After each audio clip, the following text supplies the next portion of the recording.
श्री दुर्गायै नमः। अथ श्री दुर्गा सप्तशती। प्रथम अध्याय।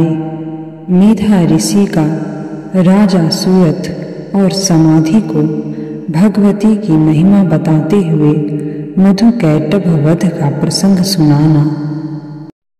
प्रथम चरित्र के ब्रह्मा ऋषि, महाकाली देवता, गायत्री छंद, नंदा शक्ति, रक्तदंतिका बीज, अग्नि तत्व और ऋग्वेद स्वरूप हैं। श्री महाकाली देवता की प्रसन्नता के लिए प्रथम चरित्र के जप में विनियोग किया जाता है। भगवान विष्णु के सो जाने पर मधु और कैटभ को मारने के लिए कमल जन्मा ब्रह्मा जी ने जिनका स्तवन किया था, उन महाकाली देवी का मैं सेवन करता हूँ।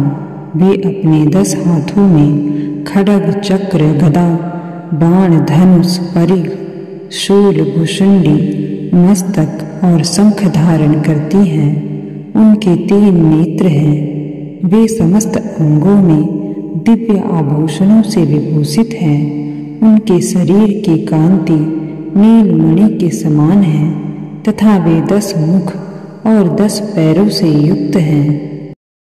ओम नमः चंडिकायै। मार्कंडेय जी बोले, सूर्य के पुत्र सावर्णी, जो 8वें मनु कहे जाते हैं, उनकी उत्पत्ति की कथा विस्तार पूर्वक कहता हूँ, सुनो। सूर्य कुमार महाभाग सावर्णी भगवती महामाया के अनुग्रह से जिस प्रकार मनवंतर के स्वामी हुए, वही प्रसंग सुनाता हूँ। पूर्व काल की बात है। स्वारोचिस मनवंतर में सूरथ नाम के एक राजा थे, जो चैत्र वंश में उत्पन्न हुए थे। उनका समस्त भूमंडल पर अधिकार था। वे प्रजा का अपने औरस पुत्रों की भांति धर्म पूर्वक पालन करते थे। तो भी उस समय कोला विध्वंसी नाम के क्षत्रिय उनके शत्रु हो गए। राजा सूरथ की दंड नीति बड़ी प्रबल थी। उनका शत्रुओं के साथ संग्राम हुआ। यद्यपि कोला विध्वंसी संख्या में कम थे, तो भी राजा सूरथ युद्ध में उनसे परास्त हो गए। तब वे युद्ध भूमि से अपने नगर को लौट आए और केवल अपने देश के राजा होकर रहने लगे। किंतु वहां भी उन प्रबल शत्रुओं ने उस समय महाभाग राजा सूरथ पर आक्रमण कर दिया। राजा का बल क्षीण हो चला था, इसलिए उनके दुष्ट, बलवान एवं दुरात्मा मंत्रियों ने वहां उनकी राजधानी में भी राजकीय सेना और खजाने को हथिया लिया। सूरथ का प्रभुत्व नष्ट हो चुका था, इसलिए वे शिकार खेलने के बहाने घोड़े पर सवार हो वहां से अकेले ही एक घने जंगल में चले गए। वहां उन्होंने विप्रवर मेधा मुनि का आश्रम देखा, जहां कितने ही हिंसक जीव अपनी स्वाभाविक हिंसा प्रवृत्ति छोड़कर परम शांत भाव से रहते थे। मुनि के बहुत से शिष्य उस वन की शोभा बढ़ा रहे थे। वहां जाने पर मुनि ने उनका सत्कार किया और वे उन मुनि श्रेष्ठ के आश्रम पर इधर उधर विचरते हुए कुछ काल तक रहे। फिर ममता से आकृष्ट चित्त होकर वहां इस प्रकार चिंता करने लगे, पूर्व काल में मेरे पूर्वजों ने जिसका पालन किया था, वही नगर आज मुझसे रहित है। पता नहीं मेरे दुराचारी भृत्यगण उसकी धर्म पूर्वक रक्षा करते हैं या नहीं। जो सदा मद की वर्षा करने वाला और सूरवीर था, वह मेरा प्रधान हाथी अब शत्रुओं के अधीन होकर न जाने किन भोगों को भोगता होगा। जो लोग मेरी कृपा, धन और भोजन पाने से सदा मेरे पीछे पीछे चलते थे, वे निश्चित ही अब दूसरे राजाओं का अनुसरण करते होंगे। उन अपव्ययी लोगों के द्वारा सदा खर्च होते रहने के कारण अत्यंत कष्ट से जमा किया हुआ मेरा वह खजाना खाली हो जाएगा। ये तथा और भी कई बातें राजा सूरथ निरंतर सोचते रहते थे।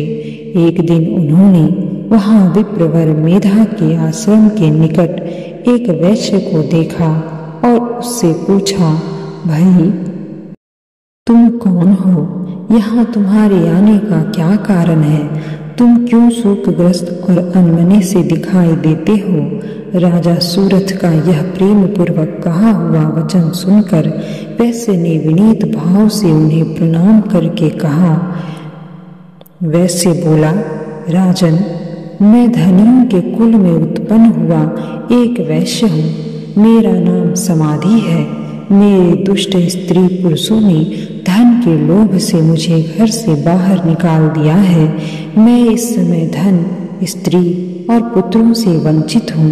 मेरे विश्वसनीय बंधुओं ने मेरा ही धन लेकर मुझे दूर कर दिया है। इसलिए दुखी होकर मैं वन में चला आया हूँ। यहाँ रहकर मैं इस बात को नहीं जानता कि मेरे पुत्रों की, स्त्री की और स्वजनों की कुशल है या नहीं। इस समय घर में वे कुशल से रहते हैं अथवा उन्हें कोई कष्ट है। वे मेरे पुत्र कैसे हैं? क्या वे सदाचारी हैं अथवा दुराचारी हो गए हैं? राजा ने पूछा। जिन लोभी स्त्री पुत्र आदि ने धन के कारण तुम्हें घर से निकाल दिया, उनके प्रति तुम्हारे चित्त में इतना स्नेह का बंधन क्यों है? वैश्य बोला, आप मेरे विषय में जैसी बात कहते हैं वह सब ठीक है, किंतु क्या करूं? मेरा मन निष्ठुरता नहीं धारण करता। जिन्होंने धन के लोभ में पड़कर पिता के प्रति स्नेह, पति के प्रति प्रेम तथा आत्मीय जन के प्रति अनुराग को तिलांजलि दे मुझे घर से निकाल दिया है, उन्हीं के प्रति मेरे हृदय में इतना स्नेह है। महामते, गुणहीन बंधुओं के प्रति भी जो मेरा चित्त इस प्रकार प्रेमामग्न हो रहा है, यह क्या है? इस बात को मैं जानकर भी नहीं जान पाता। उनके लिए मैं लंबी सांसें ले रहा हूँ और मेरा हृदय अत्यंत दुखित हो रहा है। उन लोगों में प्रेम का सर्वथा अभाव है, तो भी उनके प्रति जो मेरा मन निष्ठुर नहीं हो पाता, इसके लिए क्या करूं? मार्कंडेय जी कहते हैं, ब्राह्मण तदंतर राजाओं में श्रेष्ठ सूरथ और समाधि नामक वैश्य दोनों साथ साथ मेधा मुनि की सेवा में उपस्थित हुए और उनके साथ यथा योग्य न्यायानुकूल विनयपूर्ण बर्ताव करके बैठे। तत्पश्चात वैश्य और राजा ने कुछ वार्तालाप आरंभ किया। राजा ने कहा, भगवान, मैं आपसे एक बात पूछना चाहता हूँ, उसे बताइए। मेरा चित्त अपने अधीन न होने के कारण वह बात मेरे मन को बहुत दुख देती है। जो राज्य मेरे हाथ से चला गया है, उसमें और उसके संपूर्ण अंगों में मेरी ममता बनी हुई है। मुनि श्रेष्ठ, यह जानते हुए भी कि अब वह मेरा नहीं है, अज्ञानी की भांति मुझे उसके लिए दुख होता है। यह क्या है? इधर यह वैश्य भी घर से अपमानित होकर आया है। इसके पुत्र, स्त्री और भृत्यों ने इसे छोड़ दिया है। स्वजनों ने भी इसका परित्याग कर दिया है, तो भी यह उनके प्रति अत्यंत हार्दिक स्नेह रखता है। इस प्रकार मैं तथा यह दोनों ही बहुत दुखी हैं। जिसमें प्रत्यक्ष दोष देखा गया है, उस विषय के लिए भी हमारे मन में ममताजनक आकर्षण पैदा हो रहा है। महाभाग, हम दोनों समझदार हैं, तो भी हम में जो मोह पैदा हुआ है, यह क्या है? विवेक शून्य पुरुष की भांति मुझ में और इसमें भी यह मूढ़ता प्रत्यक्ष दिखाई देती है। ऋषि बोले, महाभाग, विषय मार्ग का ज्ञान सब जीवों को है। इसी प्रकार विषय भी सबके लिए अलग अलग है। कुछ प्राणी दिन में नहीं देखते और दूसरे रात में ही नहीं देखते, तथा कुछ जीव ऐसे हैं जो दिन और रात्रि में भी बराबर ही देखते हैं।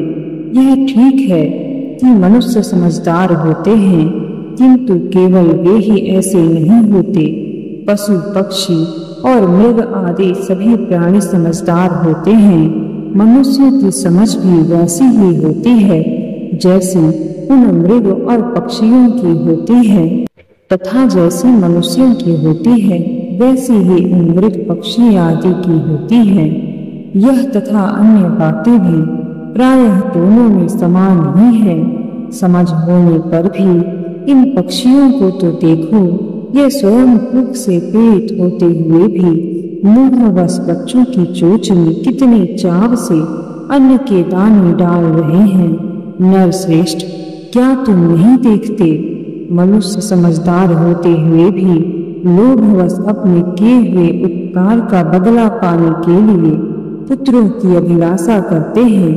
यद्यपि उन सब में समझ की कमी नहीं है, तथापि वे संसार की स्थिति बनाए रखने वाली भगवती महामाया के प्रभाव द्वारा ममतामय भाव से युक्त मोह के गहरे गर्त में गिराए गए हैं। इसलिए इसमें आश्चर्य नहीं करना चाहिए जब ईश्वर भगवान विष्णु की योग निद्रा रूपा जो भगवती महामाया है, उन्हीं से यह जगत मोहित हो रहा है।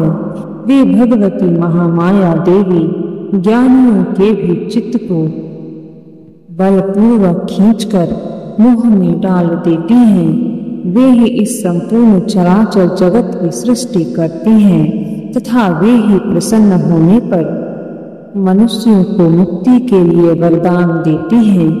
वे ही पराविद्या, संसार बंधन और मोक्ष की हेतु भूता सनातनी देवी तथा संपूर्ण ईश्वरों की भी अधीश्वरी हैं।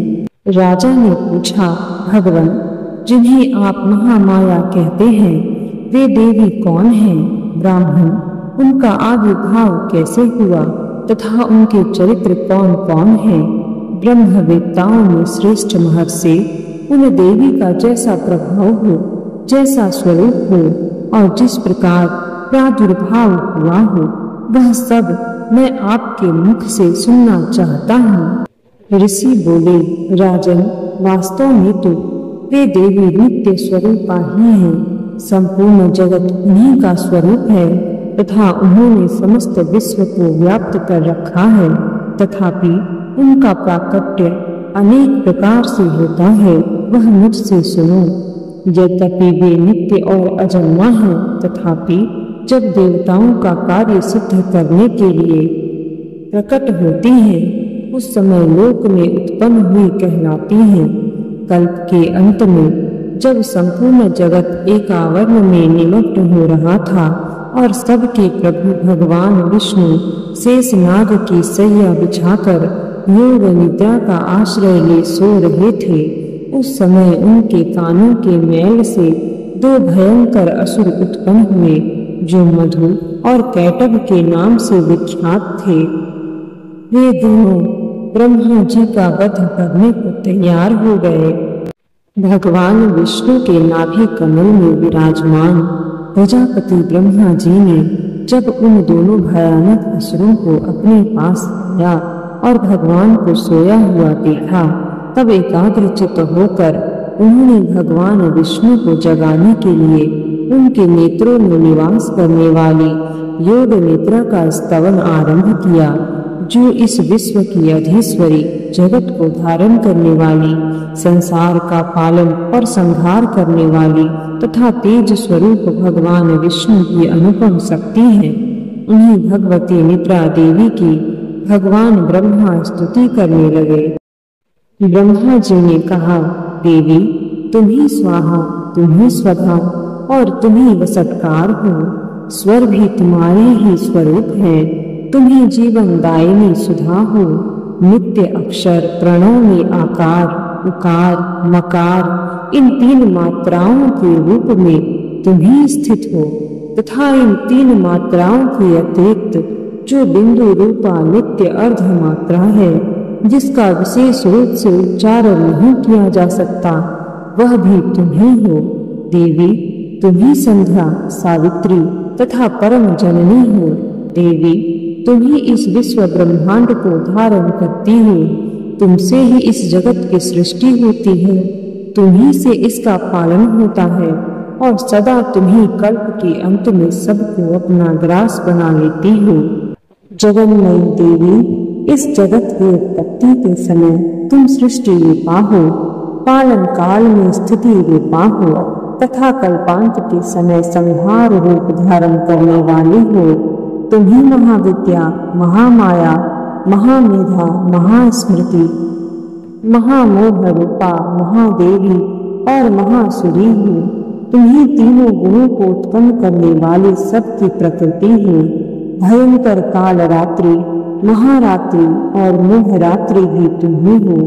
तुम्ही श्री, तुम्ही ईश्वरी, तुम्ही ह्रीं और तुम्ही बोध स्वरूपा बुद्धि हो। लज्जा, पुष्टि, तुष्टि, शांति और क्षमा भी तुम्ही हो। तुम खड्गधारिणी, शूलधारिणी, घोर रूपा तथा गदा, चक्र, शंख और धनुष धारण करने वाली हो। बाण, भुसुंडी और परीग ये भी तुम्हारे अस्त्र हैं। तुम सौम्य और सौम्यतर हो। इतना ही नहीं, जितने भी सौम्य एवं सुंदर पदार्थ हैं उन सब की अपेक्षा तुम अत्यधिक सुंदरी हो। पर और अपर सबसे परे रहने वाली परमेश्वरी तुम ही हो। सर्वस्वरूपे देवी, कहीं भी सत असत रूप जो कुछ वस्तुएं हैं और उन सब की जो शक्ति है वह तुम ही हो। ऐसी अवस्था में तुम्हारी स्तुति क्या हो सकती है, जो इस जगत की सृष्टि, पालन और संहार करते हैं। उन भगवान को भी जब तुमने निद्रा के अधीन कर दिया है, तब तुम्हारी स्तुति करने में यहाँ कौन समर्थ हो सकता है। मुझको, भगवान शंकर को तथा भगवान विष्णु को भी तुमने ही शरीर धारण कराया है, अतः तुम्हारी स्तुति करने की शक्ति किसमें है। देवी, तुम तो अपने इन उदार प्रभावों से ही प्रशंसित हो। ये जो दोनों दुर्धर्ष असुर मधु और कैटभ हैं, इनको मुंह में डाल दो और जगदीश्वर भगवान विष्णु को शीघ्र ही जगा दो। साथ ही इनके भीतर इन दोनों महान असुरों को मार डालने की बुद्धि उत्पन्न कर दो। ऋषि कहते हैं, राजन, जब ब्रह्मा जी ने वहां मधु और कैटभ को मारने के उद्देश्य से भगवान विष्णु को जगाने के लिए तमोगुण की अधिष्ठात्री देवी योग निद्रा की इस प्रकार स्तुति की, तब वे भगवान के नेत्र, मुख, नासिका, बाहु, हृदय और वक्ष स्थल से निकलकर अव्यक्त जन्मा ब्रह्मा जी की दृष्टि के समक्ष खड़ी हो गई।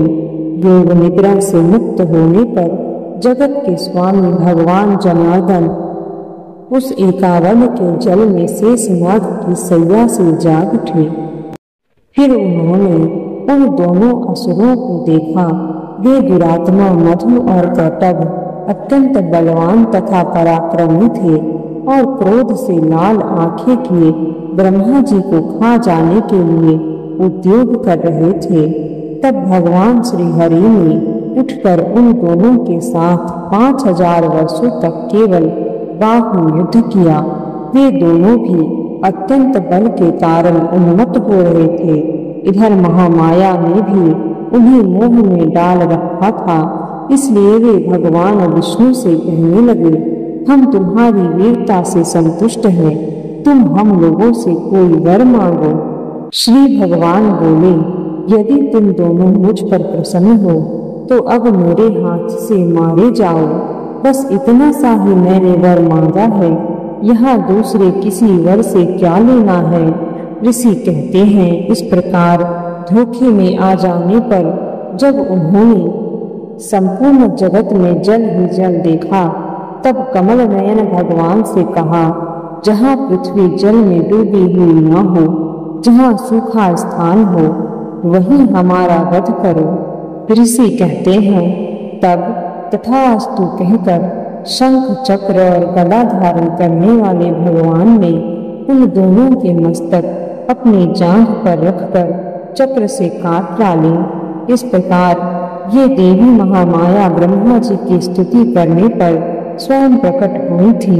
अब पुनः तुमसे उनके प्रभाव का वर्णन करता हूँ, सुनो। इस प्रकार श्री मार्कंडेय पुराण में सावर्णिक मनवंतर की कथा के अंतर्गत देवी महात्म्य में मधु कैटभ वध नामक पहला अध्याय संपूर्ण हुआ। ओम श्री दुर्गायै नमः।